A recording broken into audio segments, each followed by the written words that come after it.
they fired them right and left, and men's lives were sacrificed. There was no week went by that a miner wasn't killed in this area. In 1952, Mine Mill hired Weir Reed as cultural and recreation director. The young university graduate from a southern Ontario farm background would make an indelible mark on the cultural life of Sudbury miners. I was a member of the executive board that hired Weir Reed. For the first time, the cultural, emotional, social life of the workers there would not be subject solely to the International Nickel Company. And we wanted a program, dance, theater, everything you can mention right across the board, children's camps, the whole thing, to show the workers that, yeah, they had power to do things too. And they did.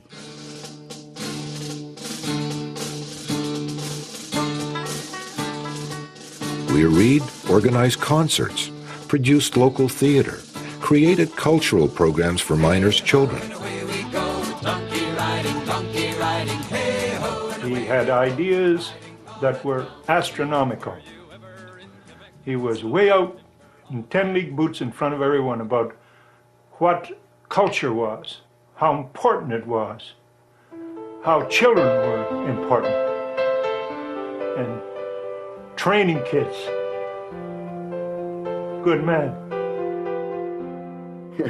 It was interesting when we brought dance teachers to Sudbury to teach ballet or modern dance and so on, that a lot of miners got up and said, what the devil are we doing bringing in dance stuff? What's that tutti-frutti stuff? And we fought it out on the floor of the union. And the membership agreed, finally, yes, we should do this.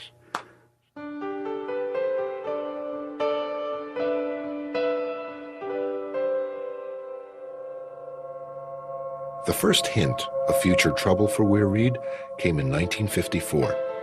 He had booked a performance of the Royal Winnipeg Ballet for the miners. But at the last minute, the ballet abruptly canceled. The prima ballerina was sick, said the ballet, but an enterprising reporter cast doubt on that story. A threat by the U.S. government to cancel the ballet's American tour seemed a more likely cause. We looked into it a little bit, and we found out about these engagements in the United States. And, well, that was it. What could we do? We couldn't force them to come. There was no way we could do that.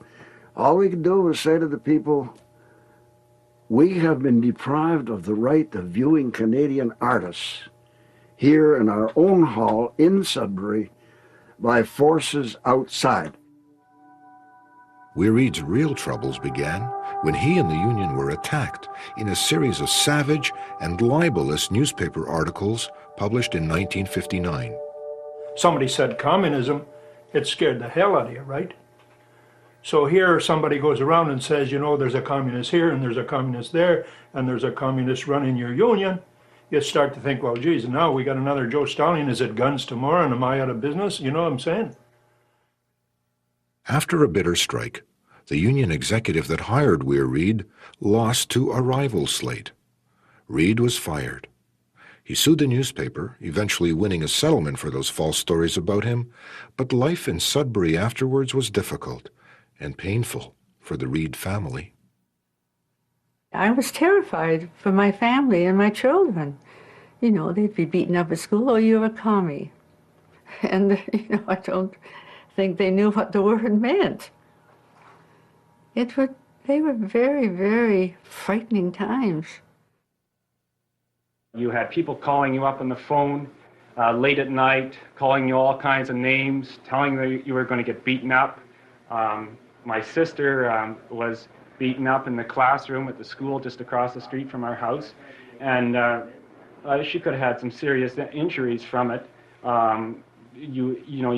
In the schoolyard, you would be playing with your chums, and somebody would call you a dirty communist, and your father's a communist. And this has tremendous repercussions. I still feel it today, what it meant growing up in Sudbury then. Weir Reed never left Sudbury, but he kept losing jobs.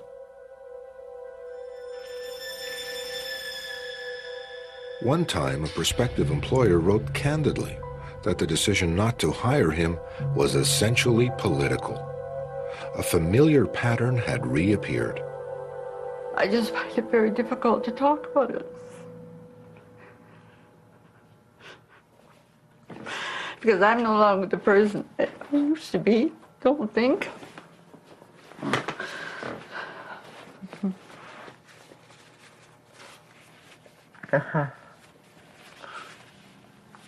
I find it was even difficult with my children. You know, I disciplined them so much more than I wanted to, you know, because I was so afraid. Well, Weir, in fairness to Weir, was a man before his time. I don't know if you've ever met men, and women too. And if you study them, there's a glow, a shine. Some have more shine than others, you know. That's an old grandpa statement, you know. You've got a lot of shine, boy. Yeah, he had a lot of shine. Weir Reed passed away in 1971 at the age of 53.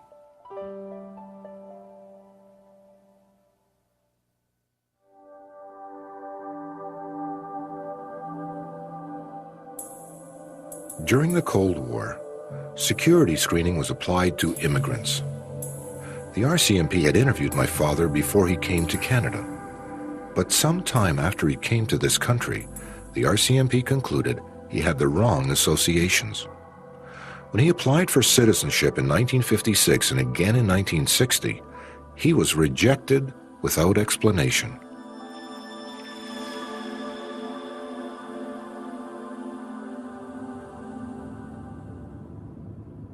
By now, the secrets in the files in Ottawa allowed me to begin to make sense of my own life.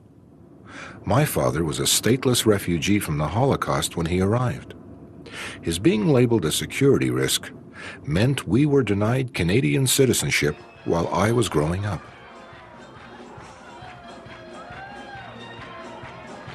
We were humiliated knowing our friends and neighbors were successful obtaining citizenship while we remained in limbo. As I celebrated my bar mitzvah, the still silent accusations against my dad meant I had come into manhood without achieving statehood.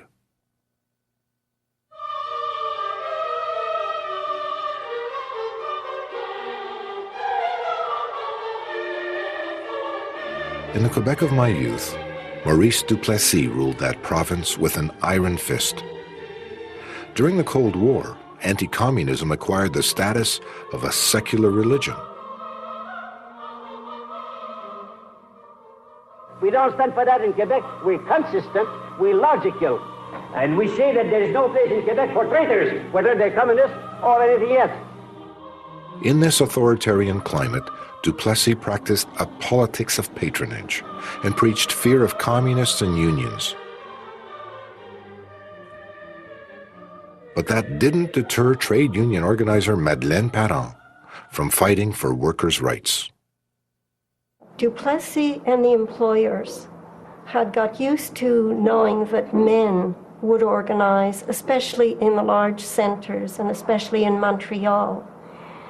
But when women and children organized in industrial towns, to them it was a great threat to the stability, to their leadership and domination over the people.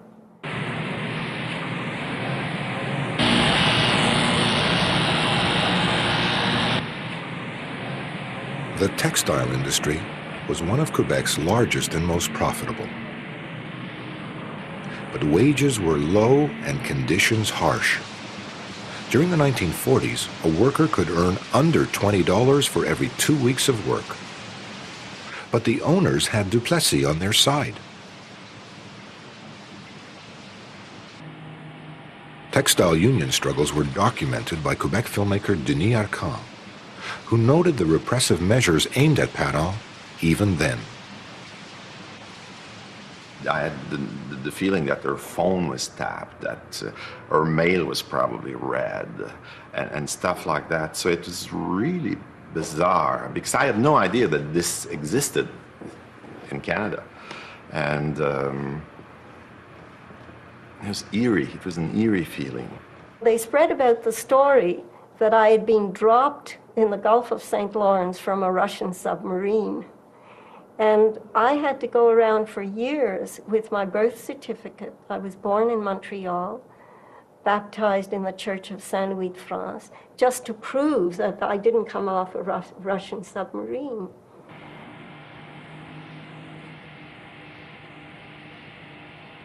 In 1947, there was a group of woolen mill workers in Lachute. After many, many months of organization, of government proceedings of all sorts, of cancellation of favorable decisions that we had got from the government, with orders to start all over again, with constant harassment from the authorities under the regime of Maurice Duplessis, the workers decided that they were trying to wear us out through abuse of proceedings and that we would have to strike. In April 1947, the Lachute textile workers walked off the job, and the strike was on. 3 weeks into the peaceful strike, Duplessis revoked the union certification, declared the strike illegal, and sent in the provincial police. Sont venus dans la chute des policiers provinciaux en grand nombre, environ 250. Et pour une ville de cette grandeur, c'était beaucoup. On se tous ensemble, puis on marchait, puis là, tout d'un coup, ces jubilés-là vont arriver avec des chars, un lot de police du sorcier qu'on ne peut pas, on va se bouger. Et puis, ils ont sorti avec le matraque, puis ils ont donné le frappé le monde. Je me disais, mais moi, c'est le mot communiste qu'ils ont toujours pris pour nous différencier des autres. J'ai jamais aimé ça, ben ça. Je me demande pourquoi, puis Madeleine Parent, mon Dieu, qui en voulait donc. Puis il n'était pas question des salaires, des affaires de l'Union. Il s'attaquait aux personnes. L'organisation syndicale comme telle était un acte de sédition.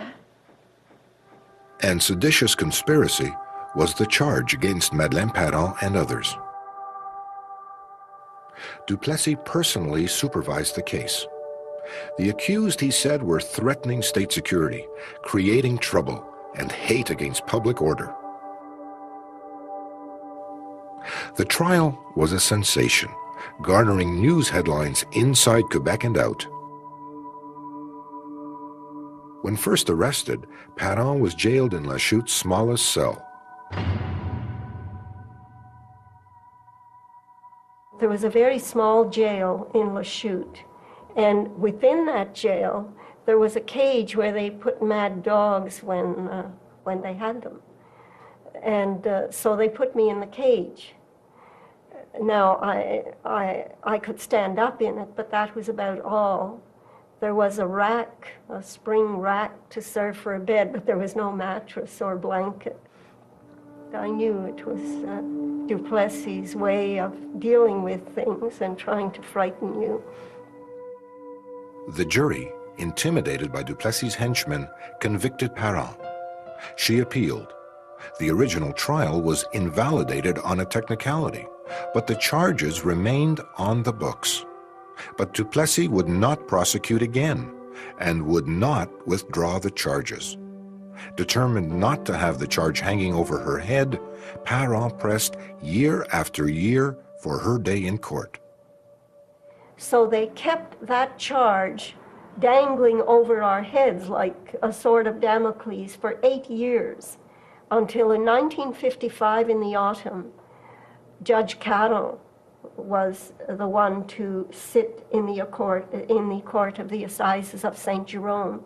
He was a man with a free mind whom Duplessis disliked because he had presided over the exposure of gang work and corruption